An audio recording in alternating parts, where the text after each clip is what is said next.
again, everyone, thank you all for joining. Like I said, my name is John, and I think we're all set to get started here this evening. So before I begin, I want to give everyone some context on who we are here at EF.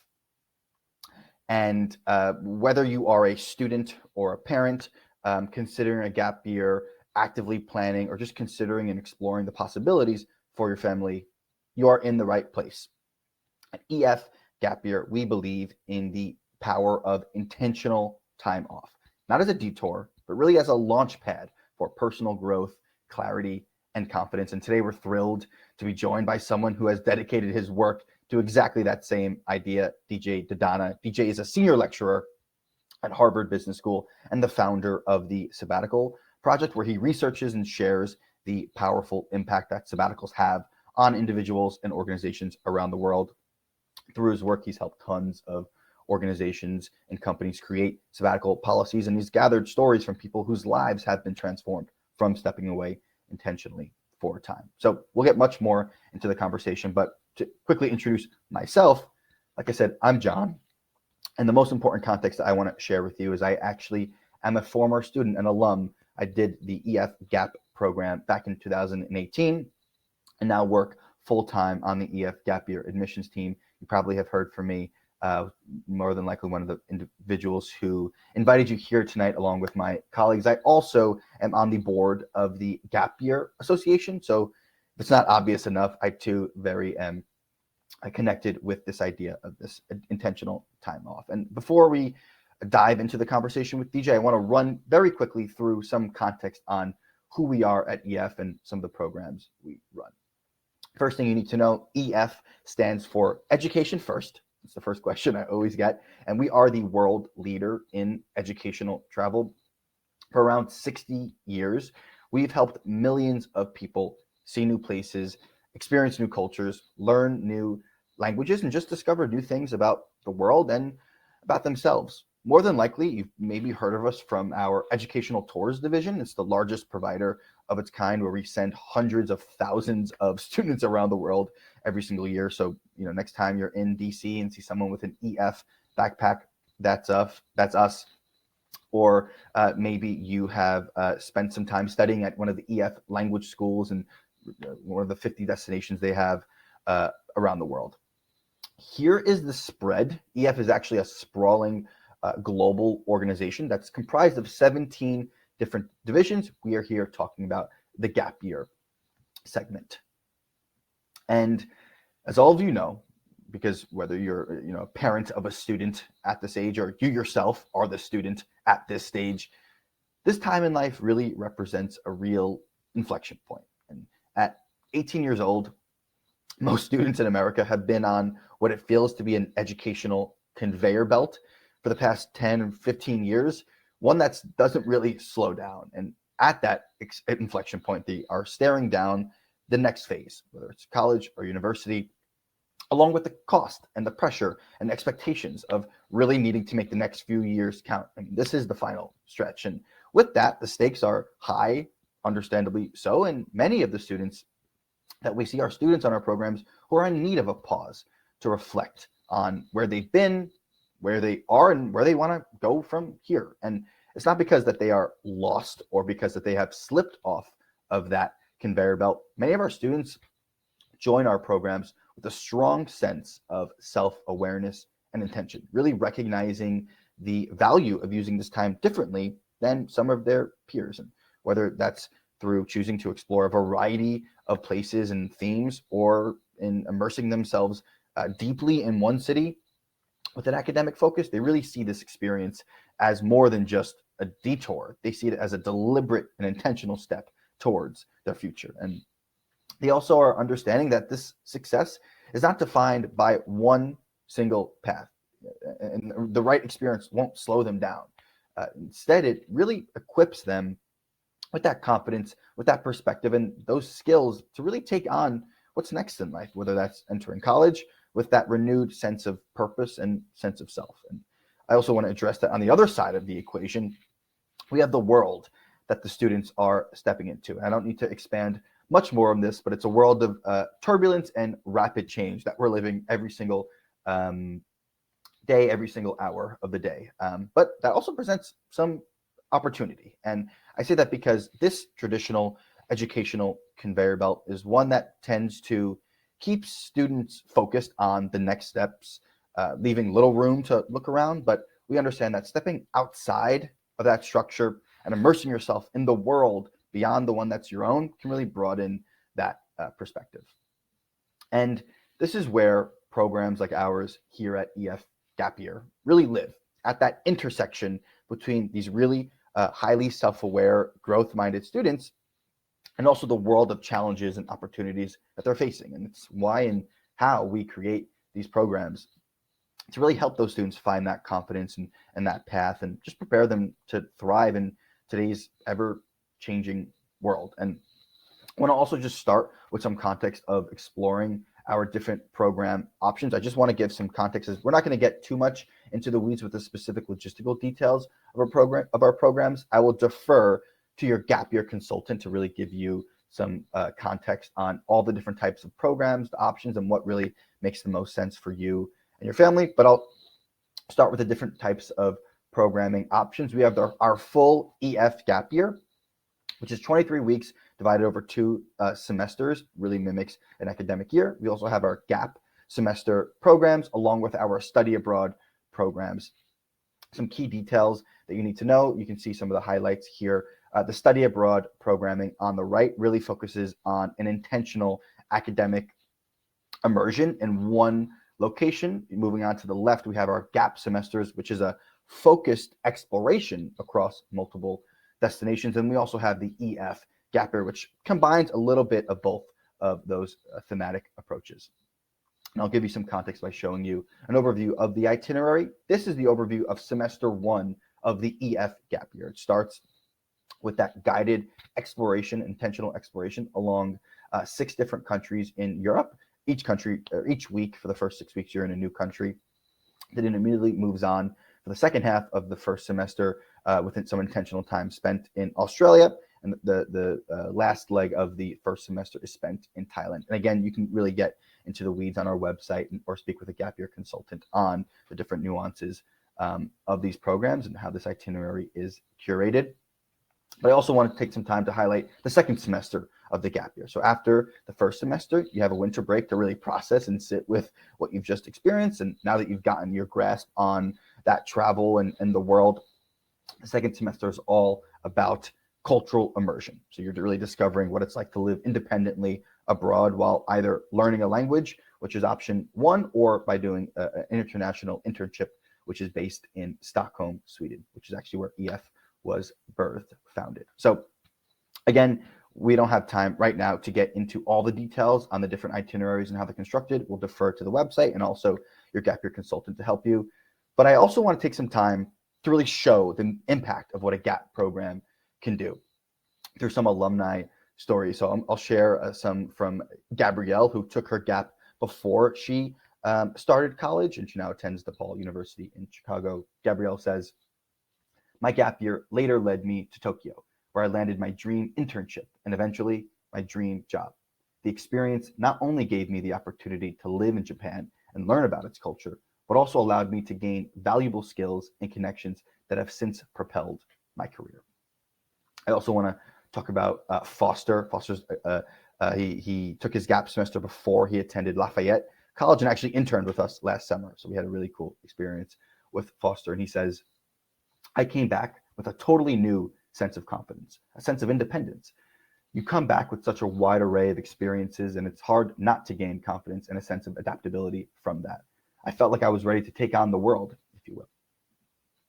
We also have Christina, who took her gap semester after graduating from college and before starting her job as an analyst in New York City. And she says, "It was truly the best decision I've ever made. It's hard to put into words how incredible of an experience this was and how much I've changed and grew from it.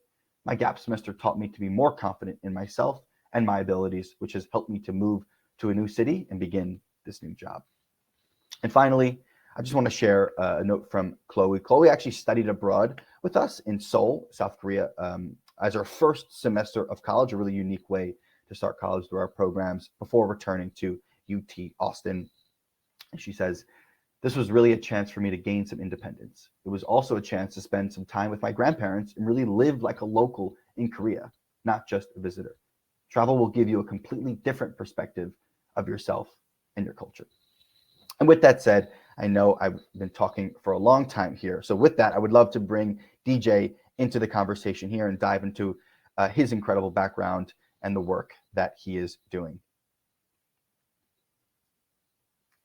So much. DJ, how are you? Hello, doing great. How are you as well?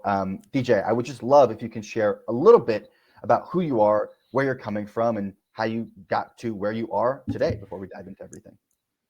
Sure. So my name is DJ DiDonna. I am a entrepreneurship teacher at Harvard Business School, and I also founded this organization called the Sabbatical Project. So in an earlier life, I founded a company that did credit scoring in emerging markets, ran it for 8 years, burnt out, took a sabbatical, and then started doing academic research, and I'm writing a popular press book on sabbaticals. So gap years is a chapter in the book, and that's what got me interested in the topic of gap years, which is, I think, how I got looped in here. Amazing. Appreciate that, DJ. Thank you. Okay, I'm going to stop sharing screen here so we can focus on ourselves. So, DJ, the first question I want to ask you, and I would love, I mean, we have very similar and relatable experiences, but I would love to hear how you define a sabbatical and how it's different from just time off. Yeah. So one of the things that we found is that there just isn't really a unified definition of sabbatical. It was a term that people use because it has this prestige associated with academia, right? When we think of a sabbatical, it's like a professor. And what we were finding is that folks like myself, who were just, normal kind of working folks, were calling it a sabbatical because it sounded more prestigious and sounded more cohesive than just, burning out or wanting to do something other than your kind of traditional job or career. So when we did the research on folks that take sabbaticals, what we came up with is a 3-part definition. So extended leave intentionally taken from routine work. So extended meaning it's measured in, months, not weeks, right? Like ideally it's very different than a vacation. We found that it takes folks about 6 to 8 weeks typically to really kind of separate their work identity from who they are at their core. The second part of the definition, intentionality. So it doesn't mean that you intend to take a sabbatical, because most sabbaticals are actually forced upon you by some like external negative event. So health crisis, get fired, something happens in your personal or your work life. But it's intentional in the sense that you have to stay there once you're there. And so think about your routine job when you're a student is to go from high school to college usually, right? So I think a sabbatical, and in this case, a gap year, would be intentionally getting off of that track for an extended period of time. Similarly, when you're out in the world and in the working world, when you leave a job, your job is to find the next job. And so if you can make some space around that time, that space in between, then you're on sabbatical. And it feels, so parallel with just the concept of gap year as well, and the stigma that may or may not be around gap year. We were speaking about this previously, DJ, but the word gap year holds different weight depending on where you are. In Europe, it's kind of a prerequisite before you enter college to take some intentional time for yourself to gain that clarity and gain that sense of self and sense of purpose before they're committing to a degree path and potentially the next 40 years of their professional working career. So I think it's just very funny to see that the very similar perspectives in what that time looks like, and maybe more specifically to yourself, DJ. I'm curious to hear maybe personally, like, what inspired your decision to take a sabbatical, and like what did you take away from that specific experience? So I had worked pretty full on since middle school. As I was talking to you about, I grew up in a family where we had an Italian restaurant. So I was working nights and weekends since I was, 13. And you're on this kind of path, and the idea that you could step off of it and spend time doing something that is important to you rather than just urgent was really compelling to me. So I was a little bit burnt out, but also wanting to investigate some aspects of myself, like my spiritual side, that I just felt like it seemed like it was important to me, but I just wasn't dedicating the time to do so. So that was kind of the two motivating factors. I think what's been interesting in my journey of writing the book and doing the research is that when I first conceived of, defining this and doing research on it, I kind of assumed that the customer were people like myself. So I was 33 at the time, kind of, if you're in the middle of your career and you're burnt out, that's a reason to take time off. And I kept hearing from younger and younger folks. And I was like, is this a sabbatical? It feels like pretty early on, between high school and college or right after college.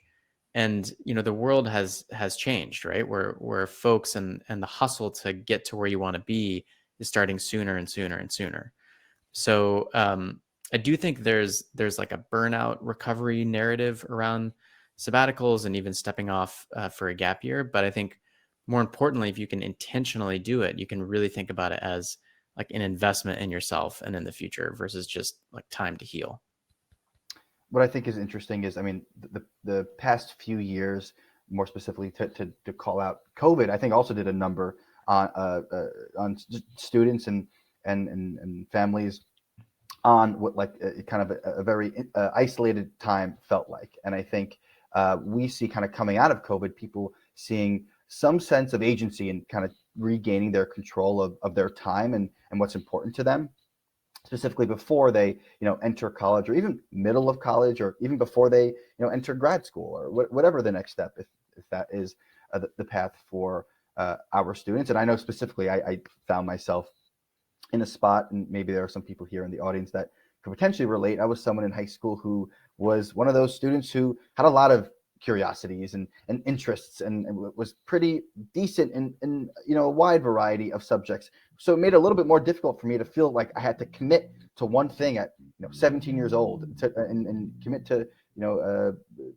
almost paying a mortgage for college. And I think it's really interesting talking now, being on the other side of these things and talking to other alumni who have done the program on kind of that agency that they have gained in kind of taking control of their time. And I think you had made a line on that investment in your future self, which is exactly what we think about gap years. I mean, what does that mean in practice of like how, like the key benefits of time off after you take that time off?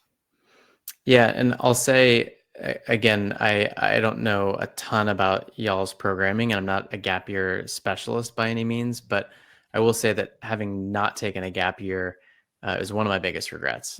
I studied engineering because my father thought I should study engineering. It tanked my freshman year GPA, and I spent the entire rest of college trying to resuscitate that and try to find something that I actually wanted to do. So hindsight's 2020, and I'll never know the counterfactual, but the idea would be that you can actually take a step back and start practicing self-authorship as opposed to kind of absorbing what you have around you, and be able to kind of figure out which direction you want to head. You're certainly not going to test all of the options, but at least you can, approximate something that's a little bit more consistent. And that's what we see with sabbaticals as well, right? Like folks get on tracks, they get on a path that is kind of inertia from a lot of small decisions they make over the course of their life and career. And only when you can step back and get that perspective can you see kind of, oh, this is actually not exactly where I want it to be. And by having that perspective and that knowledge, that's the precondition to actually make a change. And so, certainly with sabbaticals, what we see is that folks are getting this perspective. In entrepreneurship that I teach, you kind of talk about, running different tests and hypothesis testing around like if you're launching something new, you want to try it out. So are you experimenting with what it would be like to, work in an eco lodge? Are you experimenting with what it would be like to be a yoga teacher? Are you experimenting with, learning a foreign language you've always wanted to do? And then using that to inform your future decisions, right? So like reflection, perspective, but then also just time to actually put some of your hypotheses into testing mode so that you can in the next decision that you make, it can be a little bit more informed. And, it's part of a lifelong process. You're not going to come out of your gap year knowing exactly what you want to do. You're not going to come out of college knowing exactly what you want to do, but you're kind of like wayfinding along the route of your career and your life. Sharpening the knife a bit. And I think what's interesting in hearing that is also like the spectrum of, just students and different, adults that you may have done research and worked with. There is a wide variety of also students that we see wanting to take a gap year. We talk about the very high achieving students who look at this as like the next step towards their career. Then also the students who are maybe a little bit more like me, who are trying to figure it out and make a decision one step at a time. What is the advice, would you say, for students and adults looking to take some time off, but maybe don't really know what they want to do in that time off? What would you say to them? Yeah, I mean, I think the first piece of advice is just do the thing, right? So go on the gap year, take the sabbatical. In our study, what we found is that, everyone who has taken a sabbatical has taken a vacation, right? And the folks who take the sabbatical, this extended leave, there's something about the duration of it that actually allows you to kind of dig in deep to who you are, gives you these chances to experiment, and really kind of like try different things out. I think in the sabbatical research, what we found is that people need to heal first and foremost, right? I think this also, my second chapter in my book is about a woman who took a sabbatical. She didn't get into her dream school, and so instead of kind of go to their second choice, she wanted to go off for a year. And it was a story of burnout. She was running a nonprofit in high school and at the super high achieving place. So I think healing and kind of having some space is really important. And then the second stage is this experimentation phase. So trying on different activities for size, visiting different places, really expanding the aperture of what's possible.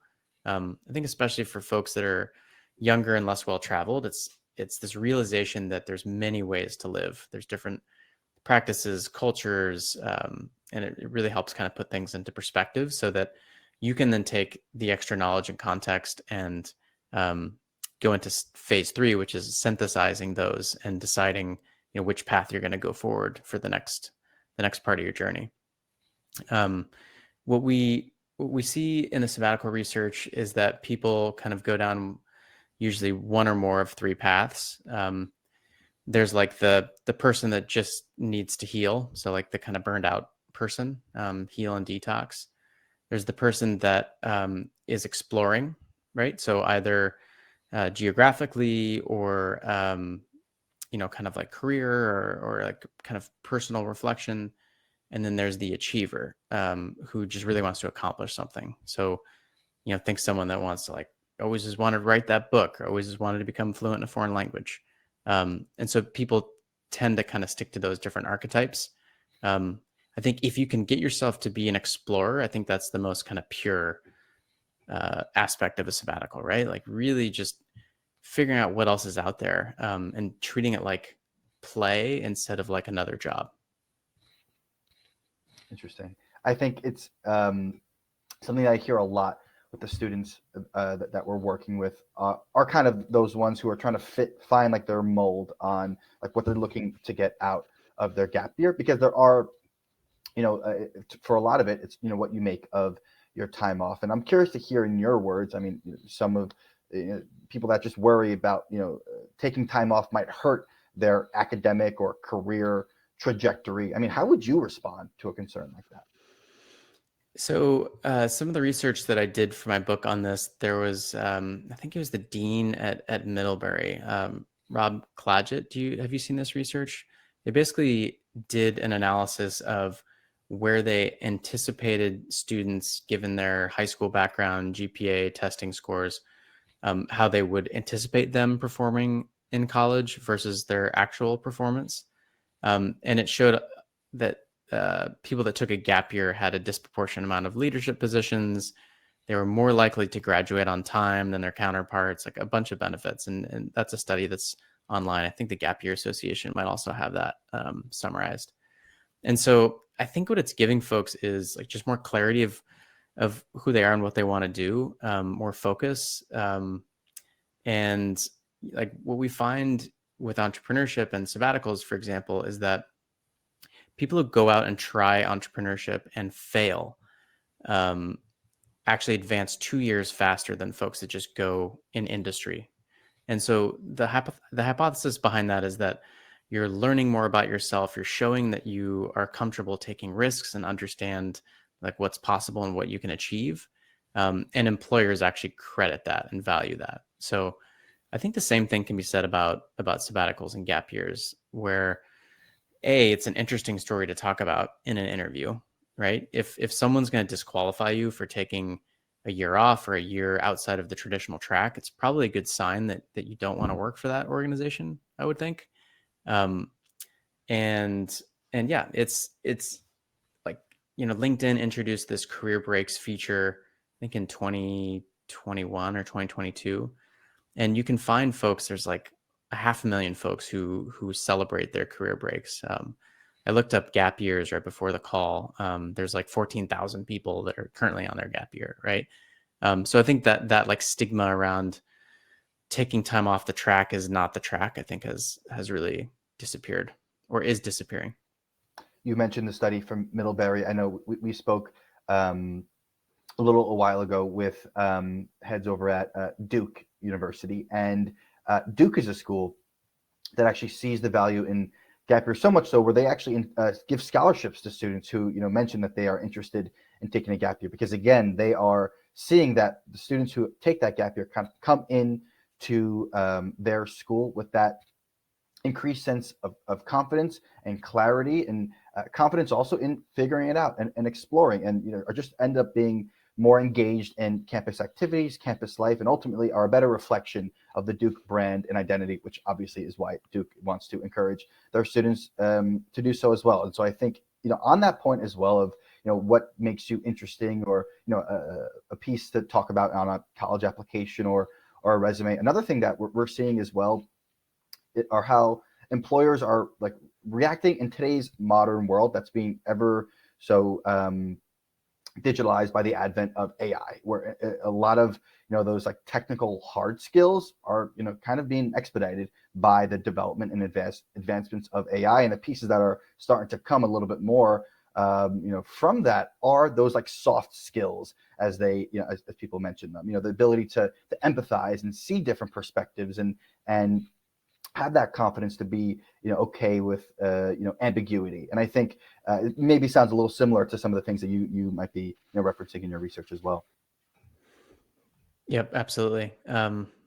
Yeah, I mean, I think that you have to have a global perspective as well, right? And so just seeing how different people live, seeing what kind of like skills folks have, and viewing like your job market and opportunities more holistically, I think is really important. And you got to get out of your backyard to really figure that out. You need to. And I think another piece that I'd be curious to hear on your end through your research is also in the cultural trends and cultural shifts that might be happening around rest and having this intentional time off in this like post-pandemic world. I mean, do you see differences in how things are shifting, pre and post-pandemic? Yeah, I mean, I think the silver lining of the pandemic for many people who kind of were able to experience it this way is just that it changed the conception and then the rules around work. So a lot of stuff that we didn't think we could do all of a sudden were possible.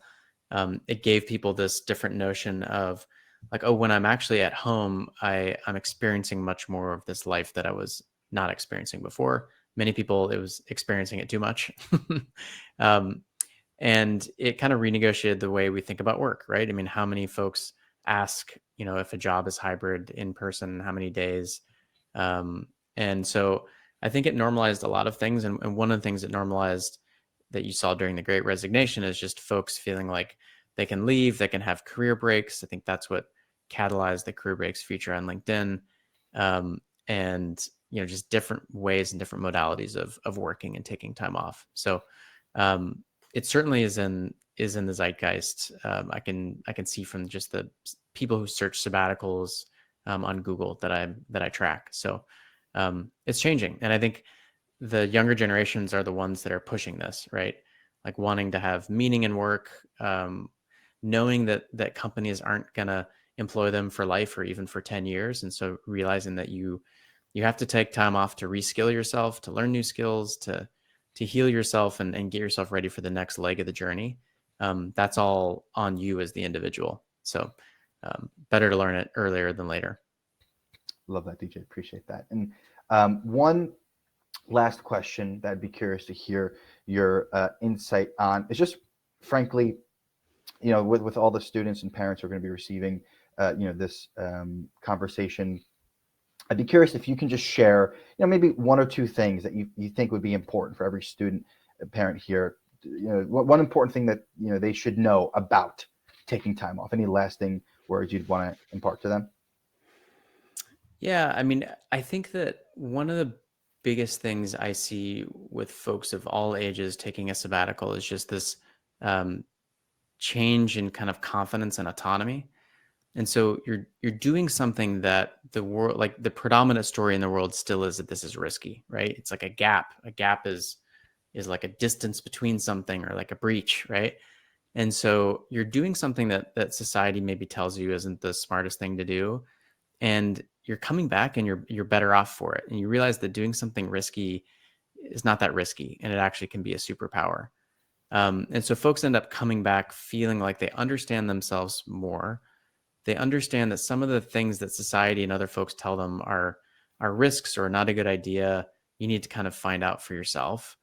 And you're coming back with more creativity because you just observed there are many different ways to get things done from all over the place, right? You're probably meeting people even in the program who I assume are from all over the world. And so I don't know, right? I mean, if you're a parent, I think you have to think about what are things that you wish you would have done over the past 20 years, and when have you had time to do it?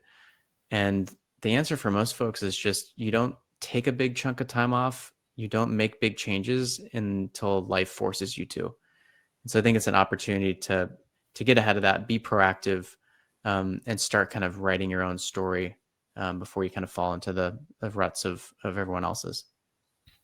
I think it's very poetic, DJ, and I really appreciate your thoughts here and just spending your Wednesday evening with us and the crew here tonight. I just want to also let everyone know that for any more specific details on getting started with learning about the gap year programs, how they could be beneficial to you, or anything about the itineraries and exploring options, connecting with alumni, connecting with DJ, we'll definitely be reaching out to you after this to follow up, and are super excited that you are here with us and enjoying us on this journey. So with that said, DJ, I just want to thank you tremendously for being here and spending this time and sharing your insight and words and wisdom with myself and everyone here in the audience. Again, thank you for everything you have shared.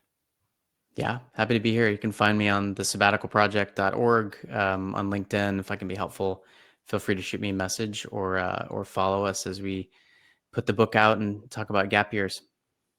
Amazing. Thank you, DJ, so much. And everyone else, I'll give you back some time in your Wednesday evening. Hopefully you can eat dinner and reflect on this conversation tonight. With that said, thank you all. And DJ, hope you have a great rest of your evening. You too. Thanks. Take care. Good night.